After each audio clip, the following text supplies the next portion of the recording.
So you're getting ready to get married to the love of your life. And while you might be in the midst of planning for your wedding, there's still one big question that's probably looming in the back of your mind. And that's, what exactly does budgeting look like with my soon-to-be spouse? If that's you, then AJ and I are going to share our exact mock budgets that we used before we got married back in 2015. Plus, we'll also share some helpful finance tips to help you and your fiance get on the right track even before you walk down the aisle. So let's get into it. Prepping for marriage, specifically, what does that look like in a financial sense? That's going to be the topic of this tutorial and this discussion. So what we're going to take you guys through is our exact mock budget that Adrian and I used before we got married. We got married back in 2015. Yes. And this is important because there's that question of what exactly does it look like to combine your finances together? Ooh, yeah. And this is something that, you might not be taught. Hopefully, if you're going through premarital counseling, this is something that you touch on. But let's go ahead and go over to this mock budget. Yeah, and honestly, let's set the stage, right? So this stage of life for us, 2014, just in college still, if you will, at the time, but at the graduate level. So Khalil was completing his doctoral degree at the time, but also a graduate assistant, and then had an adjunct professor position on the side to kind of provide additional income. And then at the time for me, I was in a full-time role working for the athletics department I was a part of, but it was an entry-level position. So while there, I was also completing my doctoral program and paying out of pocket for those expenses that weren't covered as part of being a university employee. So I just want to make sure that when we dive in, you kind of know the frame of reference, right? We're some years past that, so this isn't the numbers that we're currently in, but this is where we were. Right. And so, for those of you all out there, if you are currently engaged, we would highly encourage you and your fiance to do this because, there's nothing like just practice, taking some practice swings, or, we're both former athletes and we know all about taking practice. Last thing you want to do when you get married is to be shell-shocked, trying to figure out, oh man, like, what are we doing? Like, maybe you've never made a budget before.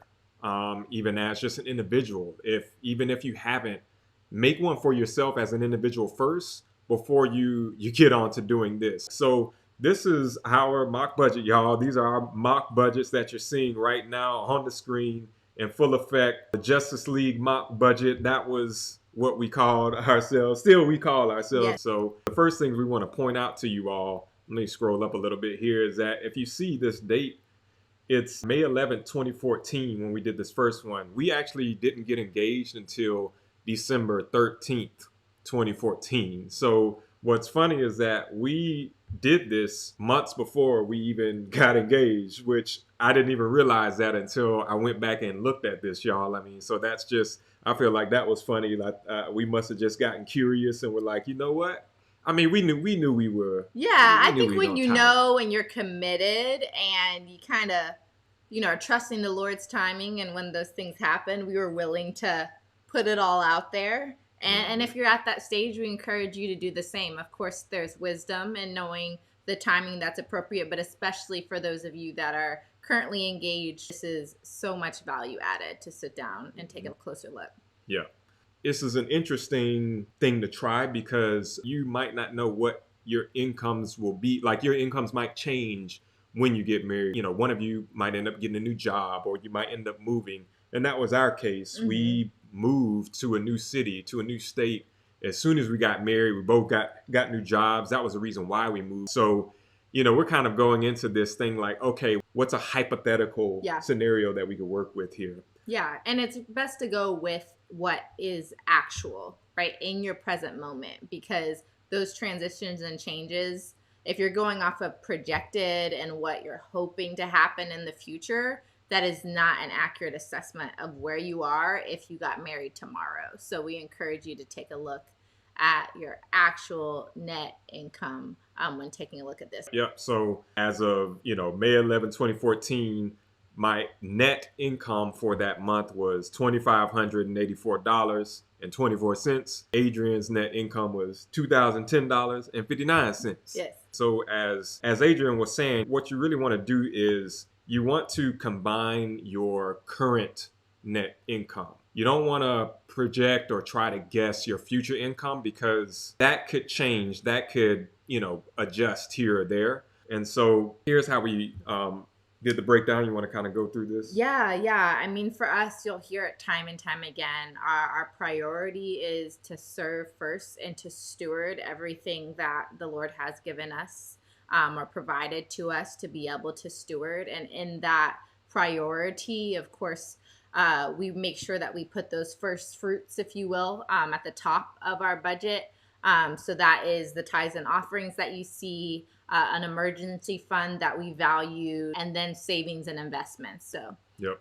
Wanted to acknowledge that. Yep, exactly. And going into that middle column, the rent and utilities, that's more than just rent and utilities. You see some other things in there. So we included in there what, a mortgage payment might look like. We said $215,000 home, which at the time of filming this video, that's almost, pretty funny in most That's markets. a studio. That's home at this that point. might not get you a whole lot, but yeah. So we just anticipated that might look like a monthly mortgage of $1,300, HOI, homeowners insurance. So again, we try to pretend if we were living in a neighborhood that had, or sorry, no, I'm thinking of HOA. My bad. HOI, yes.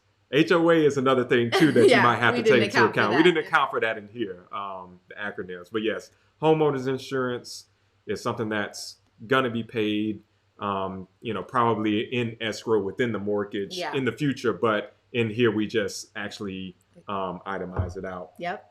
Power, we put gas in there, water, all of those things. As you can see, car insurance, cell phone, cable, which we actually don't have cable no more. I don't know how many people have cable anymore. But subscription service, you could replace it with that, even though it would be less. But, So if you got Netflix, Disney Plus, Roku, any of those things, you definitely put that there. Student loan payment, which, at this time of putting this together, I wasn't paying on my student loans. They were in deferment because I was still in school. Yeah. But I knew that this would be the monthly payment coming out of it. So again, if you got student loans and you're getting married, you can buy it in your finances. They're going to be y'all student loans, which, we actually have a story. We paid off. They were my student loans, but we paid them off. Yeah. Wonder Woman was gracious enough to take them on as a team. Yes. $61,000. We paid them off within 2.5 years. We actually have a video on that if you want to check out exactly how we did that. But yes, going back to this, health insurance as well. So we put that total down there. And then we have a miscellaneous column too. Yeah, so the miscellaneous pieces, as you see, are groceries, gas, restaurants, entertainments, other personal needs, right? Putting in the budget. I need a new pair of shoes or things like that. That can all go within those personal needs or entertainment. So we knew that with these budgets, we were being really diligent on and frugal in some regards of staying focused and not necessarily having auxiliary expenses that are like $500 plus. Honestly, we didn't have that money to give. So as you can see, this is a very intentional dispersion, if you will, of our income in a strategic way. Yep. And then again, if going down into, these boxes that you see here, the total income, total expenses, again, budgeted, we had for that month, $4,594. That amount went in here. And then the amount of money that actually was, I'm trying to think here. Now we went total expenses, which was, we didn't spend anything that we didn't put in anything in that grocery column for that month. But again, this is a mock budget, so we didn't use it to track the exact amounts itemized. We had mint.com accounts at the time that kind of pulled everything in and some other pieces. So this was just an opportunity for us, without opening up our literal bank accounts for one another, to give a projection and an idea of where we were. Exactly. I see what happened here. So the total expenses in this box was actually what we budgeted out would be Yeah. the total expenses. But then these are the actuals right here. We obviously didn't, to your point, didn't put anything in the spent column in the for miscellaneous for this one. But this is just to give you an idea again of how much at the end you will be in the black. Hopefully you're coming out in the black. You don't want a budget to be in the red. Yeah. Hopefully not. But that's what that would look like. We also put what our yearly incomes would look like, net incomes, just to kind of again see what that looks like. So what's our what does a annual net income look like? Yeah. So yeah, scrolling down here to the next one. Another thing I just want to point out: November 15th, 2014. We're still not engaged yet. So I guess we were just like, you know what? Let's do another one. Let's just try a different scenario this time. Yeah, I think we also sat down and just figured that we'd check in every, 3 to 5 months just to see where we were and if anything changed in terms of our expectations and needs. For those, it doesn't look like we adjusted columns, but I know because we knew that Khalil was graduating that December 2014, we were, exploring and seeking the Lord about, okay, what does that next step look like? Where are we going to be? How do we accommodate for those changes that might be happening? So I think it's always good to revisit, even if it ends up looking the same, right? Which was this in some ways does. This one, pretty much looks the same. One thing we did do was we actually built it out in full where we put, we anticipated if we spend exactly the amount that we budgeted for, let's just say, how much would we come out on top for that month, and then for this month, $143 would be what we would have left over after accounting for everything that you see here. Income amount, $4,620. Again, just about the same. And then going down to this third one. So funny story. So when we went through, by this time we were engaged, and we went through premarital counseling. Yes. With our officiant who, shout out to Uncle Norm. Amazing. He and his wife, Aunt Lou, family friends, Adrian's family friends. And it's funny because he asked us, we had assignments to do. And of course, one of the weeks he said, create a mock budget because it was all about finances. Yes. That's what he was speaking to us about. And when he said it, we were like, hey, we're ready. Lo and behold, we got check the template. It out. We already got a couple. We done already done a couple. And then when we told him that, he thought it was funny. He was like, "Oh, y'all just ahead of the game." We're planners. We like to, be diligent.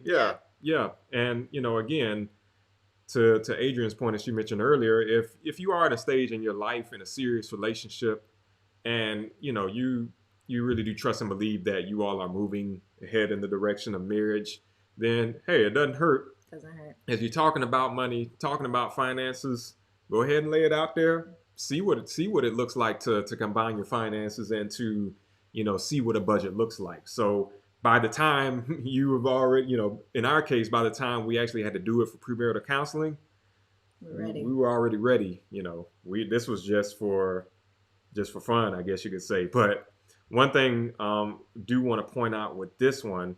You can see it again looks very similar to the other two. If you look at the mortgage one, so we actually broke that down and used a mortgage calculator, which you can find online easily. All you do is just type in how much the home would be worth, and then the interest rate, and then it could spit out what the full mortgage amount would be. So just to point your attention to these boxes in the bottom, we used the mortgage calculator, and then it actually broke down to give us a more exact rate, $1,394 going back up here. And one thing I do want to point out here is that if you notice, my income was a little bit higher for this one. And so to Adrian's point, as she mentioned earlier, so at this time, I kind of had two jobs or two sources of income.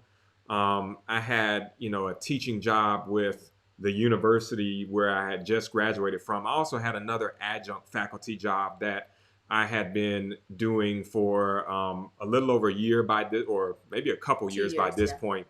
And so on months where but I didn't teach every month. That was kind of like every now and then during the month, I might teach an adjunct class online. And for those months, my income was higher.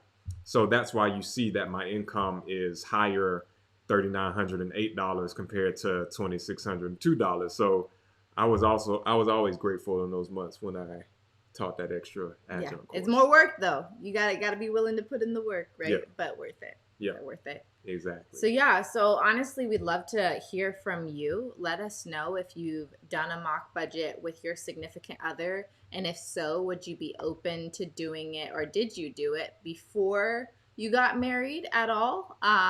Any advice and perspective for those married couples out there you'd like to share in the comments? Definitely let us know.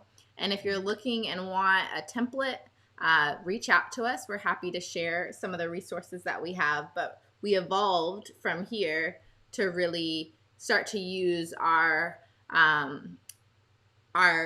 and other resources that we have to manage the budget beyond the spreadsheet. Yep, yep. And so, one other thing that we just want to leave with you all as a tip is to try to practice multiple scenarios. Kind of as you see, or as you saw in our examples, we did it a few different times, and you can do it in different ways. Maybe, kind of looking at if your rent was different in different scenarios, or if you spent different amounts of money, or if you had an extra expense, here or there.